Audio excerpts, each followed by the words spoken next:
NJ Cody Ironworks, let's talk about the two primary ways of making knives. So most of us are familiar with a stock removal knife where you cut out a blank and then you grind it to fit. This one was this is a saw blade. It's been cut out of a big round circular saw blade, and this one was also cut out of a saw blade, but this one was cut out with a plasma cut. You can see that you can see the little boogers that are left from the plasma cutter.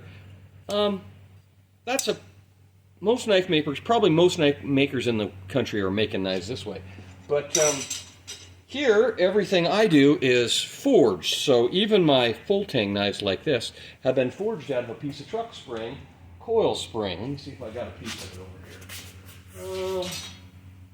See if I got a piece. Well, here's a small piece.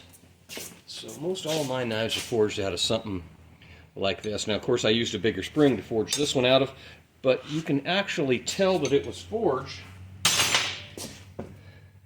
because you'll see the forging marks, okay?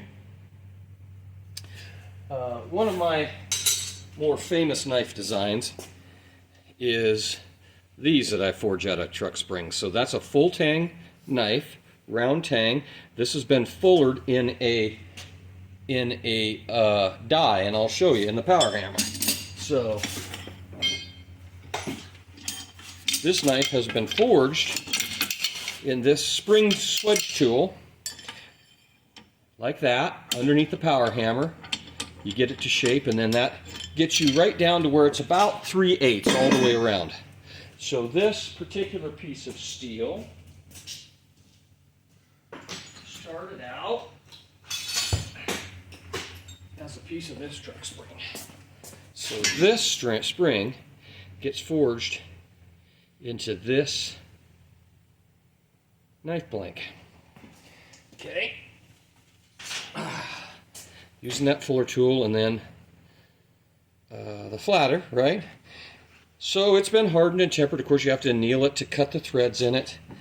And then what we do is once we get that blade down to where we really like it and it's finished,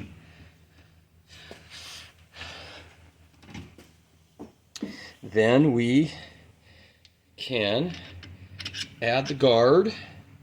And this is a piece of nylon hoof pad out of a horseshoe pad out of a horse. They're nylon. And then we're going to tap that down using this piece of shotgun barrel. Like that. And then we put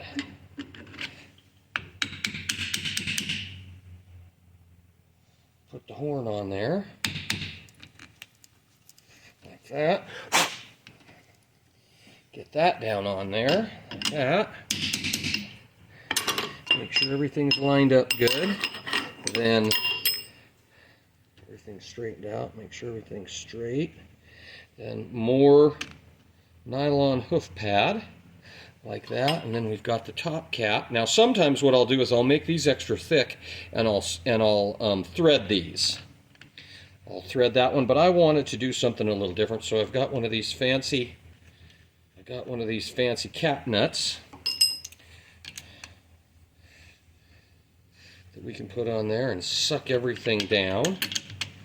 And of course this knife will come apart and go back together a lot before we're all said and done. But that is how you do a full tang, fully forged knife, complete with some file work in it. Get it hot and hit it. Always wear your safety squints. If you like the content, please go over to the YouTube channel and watch some of my longer form videos. Thanks, everybody.